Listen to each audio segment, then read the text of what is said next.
کہ ذکر جس کا نگر نگر ہے، گلی گلی ہے، یہ کون آیا کہ ذکر جس کا نگر نگر ہے، گلی گلی ہے۔ یہ کون بن کر قرار کہ ذکر جس کا نگر نگر ہے، گلی گلی ہے۔ دیے دلوں کے آیا کہ ذکر جس کا نگر نگر ہے، گلی گلی ہے۔ نہ مانگو دنیا کہ تم نگر نگر ہے، گلی گلی ہے۔ ڈالو ڈالو محمد پہ پھولوں کے ہار، ڈالو ڈالو محمد پہ پھولوں کے ہار، بھیجو بھیجو محمد پہ لاکھوں سلام۔ چلیے چلیے میرے آقا ہو کر سوار، چلیے چلیے میرے آقا ہو کر سوار، آج آپ کو بلاتا ہے پروردگار، آج آپ کو بلاتا ہے پروردگار۔ عرش اعظم پہ ہے آپ کا انتظار، صلی اللہ سبحان اللہ، صلی اللہ سبحان اللہ، صلی اللہ سبحان اللہ، صلی اللہ سبحان اللہ۔ آقا علیہ الصلوۃ والسلام کی ذات بے کس پناہ پر نعت کا نذرانہ پیش کریں گی محترمہ نوشین احسان۔ گل نے بھی سبق ان سے لیا ہے، گل بدنی کا بدنی کا بدنی کا بدنی کا، بلبل نے بھی گن پایا ہے، شیر سخنی کا سخنی کا سخنی کا سخنی کا، جس شخص نے بھی آپ کے دیکھے لب و لالین، جس شخص نے بھی آپ کے دیکھے لب و لالین، بول اٹھا ہے کیا حسن ہے عقیق یمنی کا یمنی کا یمنی کا یمنی کا، کیا عشق ہے کہ دانت سبھی توڑ لیے ہیں،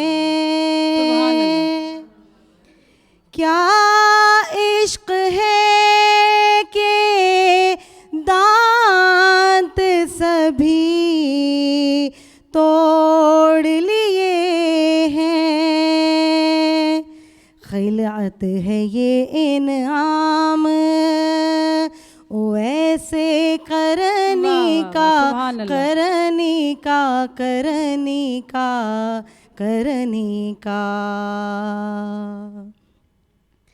اس جام کی جانب سے بھی ہو پیش سلامی، سبحان اللہ۔ اس جام کی جانب سے بھی ہو پیش سلامی، تم دیکھو جو دربار رسول مدنی کا، مدنی کا، مدنی کا، مدنی کا، تم دیکھو جو دربار رسول مدنی کا، مدنی کا، مدنی کا، مدنی کا۔ فرماتے ہیں کہ ایک شکر تو ہے زبان سے کہ جیسے میں نے اللہ کا شکر ادا کیا، لیکن حقیقی شکر کیا ہے کہ جب جو نعمت ملی ہم نے اس کا بھرپور استعمال جیسے اللہ نے چاہا تھا ویسا کیا۔ تو ہم اس مجلس کے میں بیٹھنے کا حق ادا ایسے کریں گے کہ ہم اللہ سے مانگ کے بیٹھیں کہ اے اللہ جو بات ہم کریں ہمیں اس پہ عمل کی اور اسے آگے پہنچانے کی توفیق عطا فرمانا۔ پھر یہ انسان کو اللہ پاک نے اس دنیا میں بھیجا تو ساتھ ہی زندگی کا مقصد دے کے بھیجا، تو اس کو خود ہی اللہ پاک کلام پاک میں فرماتے ہیں کہ ہم نے جن و انس کو پیدا کیا کس لیے کہ وہ ہماری عبادت کر سکیں۔ پھر ایک اور جگہ اللہ پاک ارشاد فرماتے ہیں جس کا مفہوم ہے کہ برکت والی ہے وہ ذات جس کے قبضہ قدرت میں ہر شے ہے، جس نے زندگی اور موت اس لیے بنائے کہ وہ جان سکے تم میں سے کون اچھے اعمال کے ساتھ آتا ہے۔ دیکھیں عبادت سے تو ہم سب کو بات سمجھ آ جاتی ہے کہ اللہ پاک نے ہم پہ نماز روزہ یہ ساری چیزیں فرض کیں تو ہمیں اس لیے پیدا کیا، لیکن اچھے اعمال سے علماء فرماتے ہیں کہ یہ جو انسان کا جسم ہے یہ اعمال کی مشین ہے، اس سے ہر وقت کوئی نہ کوئی عمل سرزد ہوتا رہتا ہے، لیکن یہ اعمال تب درست ہوتے ہیں جب انسان کا دل درست ہوتا ہے۔ حدیث پاک کا مفہوم ہے نا کہ خبردار جسم میں گوشت کا ایک لوتھڑا ہے، اگر وہ درست تو سارا جسم درست، اور اگر وہ خراب تو سارا جسم خراب، اور جان لو کہ وہ دل ہے۔ تو جب دل ٹھیک ہو جاتا ہے تو جسم سے سرزد ہونے والے اعمال بھی ٹھیک ہو جاتے ہیں۔ اور یہ دل کیسے ٹھیک ہوگا؟ کہتے ہیں کہ اس دل کو 4 رستے جاتے ہیں، ایک وہ جو آنکھوں سے، ایک وہ جو کانوں سے، ایک وہ جو دماغ سے، اور ایک وہ جو زبان سے۔ یعنی ان 4 چیزوں سے ہم جو چیز اندر بھیج رہے ہیں ہمارا دل ویسا بنتا چلا جا رہا ہے۔ اگر یہ کان دنیا کی بات کو بار بار سنیں گے کہ دنیا میں یہ ہو رہا ہے، سیاست کو سنیں گے یا کوئی بھی ایسی چیز جو اکثر ہم سنتے رہتے ہیں، تو دل بھی ویسا مادیت پرست بنتا چلا جائے گا۔ اور یہی کان اگر اللہ اور اس کے رسول کے تذکرے سنتے رہیں گے تو دل ویسا بنتا چلا جائے گا۔ یہی زبان جب اللہ کے بول بولتی رہے گی تو دل میں اللہ کی بڑائی پیدا ہوگی، اور یہی زبان جب ہر وقت دنیا کی باتیں کرتی رہے گی تو دل بھی ویسا بنتا چلا جائے گا۔ تو ہمیں کیا کرنا ہے کہ ہم ان 4 رستوں کا بہترین استعمال کریں کہ ہمارا دل اچھا ہو جائے، اور جب دل ٹھیک ہوگا تو ہمارے سارے معاملات بھی ٹھیک ہو جائیں گے۔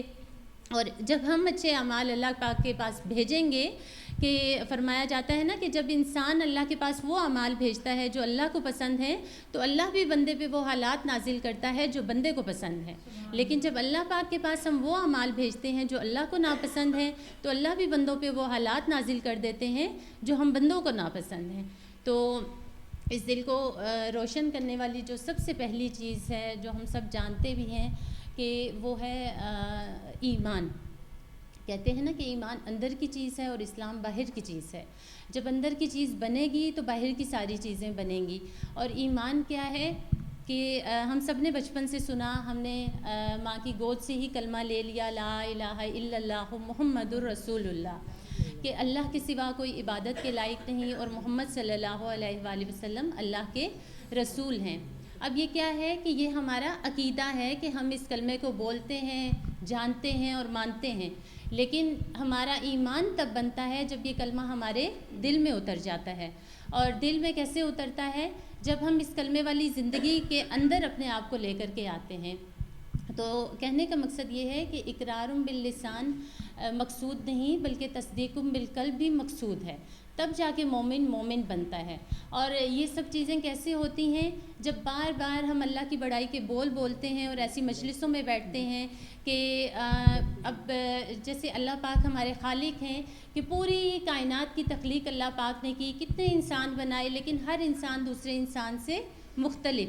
اور پھر اسی طرح اللہ پاک ایک وقت میں کتنی مخلوقات کو فرماتے ہیں کہ 16-18 ہزار مخلوقات ہیں، اور بہت ساری مخلوقات جن کو اللہ پاک رزق دے رہے ہیں ایک ہی وقت میں، شروع سے آج تک ان کو دیتے جا رہے ہیں اور وہ رزق ختم نہیں ہوا. ایسی رزاق ذات ہے. اور اللہ پاک کریم ایسی کہ جب کسی پہ کرم کرنے پہ آئیں تو اس کی کسی بھی ادا پہ اس کو بخشش کا معاملہ فرما دیتے ہیں. کہ آپ سب نے بھی سنا ہوگا نا کہ ایک بار حضرت موسیٰ علیہ السلام کی قوم میں بارش نہیں ہو رہی تھی، تو سب نے کہا کہ ہمارے لیے دعا کیجئے. سب لوگ ایک جگہ اکٹھے ہو گئے اور دعا شروع ہوئی. تو حضرت موسیٰ علیہ السلام سے اللہ پاک نے فرمایا کہ آپ کی اس مجلس میں ایک ایسا شخص ہے جو 40 سال سے میری نافرمانی کر رہا ہے، تو جب تک وہ شخص اس مجلس سے باہر نہیں جائے گا تو میں بارش نازل نہیں کروں گا. تو حضرت موسیٰ علیہ السلام نے اپنی مجلس میں یہ اناؤنسمنٹ کر دی کہ جو شخص ایسا ہے وہ اس مجلس سے باہر چلا جائے. اب کیا ہوتا ہے کہ ظاہر مجلس میں وہ شخص موجود تو تھا، لیکن ایک ہی لمحے میں اس کے دل میں خیال آتا ہے کہ یا باری تعالیٰ آج سب کے سامنے جب میں اس مجلس سے نکلوں گا تو میری کتنی تذلیل ہوگی، سب کو پتہ چل جائے گا کہ میں نافرمان ہوں، تو آج میری عزت رکھ لیں. اور صرف یہ خیال اس کے دل میں آنا اور اللہ سے یہ التجا کرنا کہ بارش نازل ہو گئی. تو حضرت موسیٰ علیہ السلام نے عرض کی کہ یا باری تعالیٰ ابھی تو یہاں سے کوئی شخص نکلا بھی نہیں اور بارش کا نزول ہو گیا، تو یہ کیسے؟ تو اللہ پاک فرماتے ہیں کہ میرے بندے نے میری طرف رجوع کر لیا.